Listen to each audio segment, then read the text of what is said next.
नमस्कार दोस्तों, आप सभी को स्वतंत्रता दिवस यानी 15 अगस्त की पूर्व संध्या पर स्वतंत्रता दिवस के पावन पर्व की हार्दिक शुभकामनाएं। और अभी हमारे साथ हैं श्री राजकिशोर सिंह सिसोदिया जी, जो पेशे से एक टेक्सटाइल इंजीनियर हैं और अपनी रुचि और शौक से एक संवेदनशील लेखक और एक संवेदनशील कवि हैं। तो आज ये कविता आपके समक्ष रखना चाहेंगे, जो जो हमारे जांबाज अनाम सैनिक हैं, जिनके वजह से देश सुरक्षित है, उनकी स्मृति में ये कविता है। सर जी, आप हमारे दर्शकों से मुखातिब हो रहे हैं। प्रणाम प्रणाम सर, प्रणाम। तो आप सभी के लिए प्रस्तुत है इनकी एक कविता, जो अनाम शहीदों की स्मृति में है और उन अनाम शहीदों को नमन है जो देश के लिए अपना आत्म बलिदान देते हैं, जिनके प्राण तन से भले निकलते रहें, लेकिन हमेशा उनका देशभक्ति का जो जज्बा है वो आने वाली पीढ़ियों को भी प्रेरणा देता है और हमेशा जिंदा रहता है। पढ़ें सर अपनी कविताएं। देश की रक्षा लिए, ये कविता मेरे सैनिकों के प्रति है। जो सैनिक की कुर्बान हो रहा है, गोलियों से जिसका पूरा शरीर छलनी हो गया है, अब मरने पर है, वो मौत के आगे आगोश में है, मौत के आगोश में है। उसके बाद भी उसको हरदम ये एक हमारा तिरंगा ऊंचा रहे, तिरंगा झुकना न पाए, उस समय भी उसकी भावना है। इसी भावना को अभिव्यक्ति देने के लिए कविराज ने प्रयास किया है। देश की रक्षा लिए, देश की रक्षा लिए, देश की रक्षा लिए रक्त का अर्घ देने सरहदों पर खड़ा है। देश की रक्षा लिए रक्त का अर्घ देने सरहदों पर खड़ा है।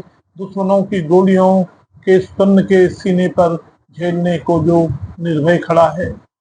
देश की रक्षा लिए जो रक्त का अर्घ देने सरहदों पर खड़ा है। दुश्मनों की गोलियों को स्तन के सीने पर झेलने को जो निर्भय खड़ा है। जो तिरंगे के लिए कुर्बान होना चाहता है, जो तिरंगे के लिए कुर्बान होना चाहता है, उन सैनिकों को नमन सारा देश करना चाहता है।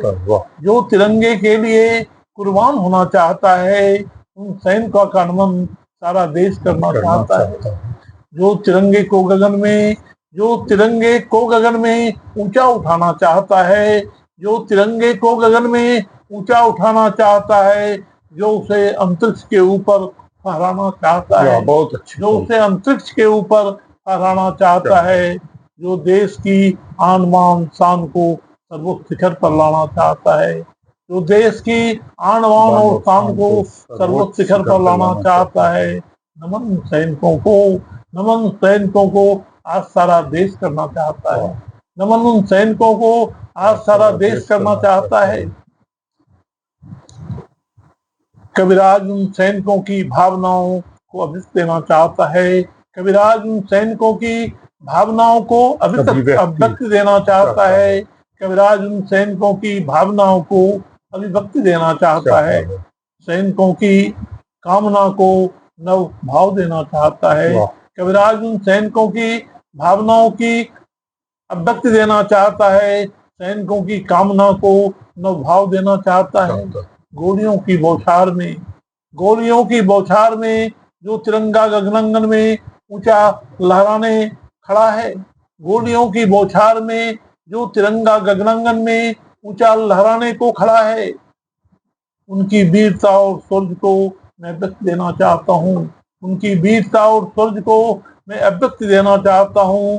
गोलियों की बौछार में जो तिरंगा गगनांगन में ऊंचा लहराने को खड़ा है, उनकी वीरता और शौर्य को मैं अभिव्यक्ति देना चाहता हूँ।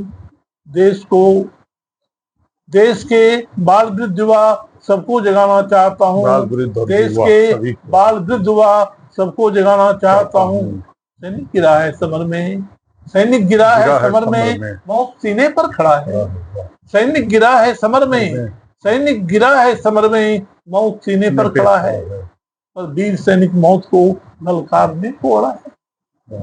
सैनिक गिरा है समर में, सैनिक गिरा है समर में, मौत सीने पर खड़ा है, पर वीर सैनिक मौत को ललकारने को अड़ा है। मैं मर रहा हूँ, मैं मर रहा हूँ पर गम है। सैनिक बोलता है मैं मर रहा हूँ, मैं मर रहा हूँ पर गम नहीं। सैनिक बोलता है मैं मर रहा हूँ पर गम नहीं, पर न झुक न पाए यह तिरंगा। मैं मर रहा हूँ पर गम नहीं, यह झुक न पाए यह तिरंगा। सैनिक बोलता है मैं मर रहा हूँ पर गम नहीं, पर न झुक न पाए यह तिरंगा। झुकने न पाई यह तिरंगा। सैनिक खुद के हाथ को आदेश देता, ऊंचा ऊंचा उठाए रक्त तिरंगा। वाह। सैनिक खुद के हाथ को आदेश सैनिक देता। खुद के हाथ को आदेश देता, ऊंचा उठाए रक्त तिरंगा। हाथ जब सामर्थ्य खोता दिखता है, कितना मार्मिक चित्रण है। हाथ जब सामर्थ्य खोता दिखता है, आत्मा जब विदा लेना चाहती है। हाथ जब सामर्थ्य खोता दिखता है, हाथ जब सामर्थ्य खोता दिखता है, आत्मा जब विदा लेना चाहती है। आत्मा जब विदा लेना चाहती है, तब मृत सैनिक बोलता है आत्मा से। तब मृत सैनिक बोलता है आत्मा से, आत्मा तुम उठा लो यह मेरा तिरंगा। आत्मा तुम उठा लो मेरा तिरंगा, आत्मा तुम लहरा दो गगन में मेरा तिरंगा। तब मृत सैनिक बोलता है आत्मा से, आत्मा तुम उठा ले मेरा तिरंगा, गगन में ऊंचे लहरा दे मेरा तिरंगा। आत्मा तुम तो अमर हो, आत्मा तुम तो अमर हो, आत्मा तुम तो अमर हो, अमर यह मेरा तिरंगा। आत्मा तुम तो अमर हो, अमर यह मेरा तिरंगा। अमर को अमृत देता शान यह मेरा तिरंगा। अमर को अमृत देता शान यह मेरा तिरंगा। आत्मा तुम तो अमर हो, आत्मा तुम तो अमर हो, अमर यह मेरा तिरंगा। अमर को अमृत देता शान यह मेरा तिरंगा।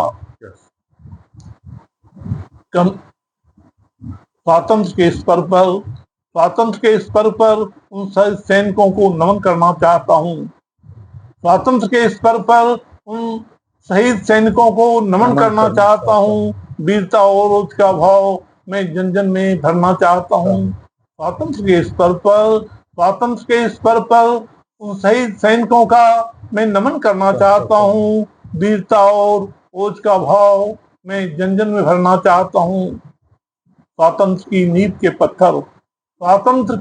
के पत्थर शहीदों तुमको नमन है। स्वातंत्र की नींव के पत्थर शहीदों तुमको नमन है। स्वातंत्र की नींव के पत्थर शहीदों तुमको नमन है। तेरे चरण की धूल में सर पर लगाना चाहता हूँ।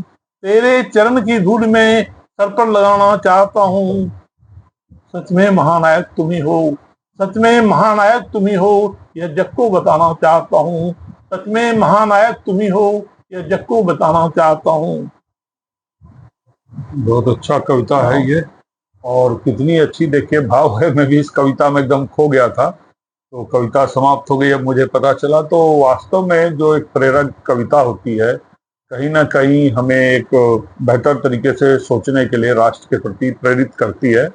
और देखा जाए तो जो बॉर्डर पे सैनिक हैं उनकी तो बहुत जिम्मेदारी होती है, लेकिन एक आम नागरिक के रूप में भी हम उनके कारण सुरक्षित है, देश की सीमाएं सुरक्षित है। तो हमारा कर्तव्य यही होना चाहिए कि कोई हम ऐसी बात ना करें, वैसा चर्चा ना करें जिससे देश का और देश के लोगों का मनोबल कमजोर हो, या सेना की जो कर्मठता है उस पर प्रश्न चिन्ह स्थापित होता हो। क्योंकि नागरिक के रूप में भी हमारी जिम्मेदारी है कि देश को मजबूत करने के लिए हम अपना योगदान दें और एक अच्छे नागरिक के रूप में अपने कर्तव्यों का निर्वहन करें। धन्यवाद। जय हिंद।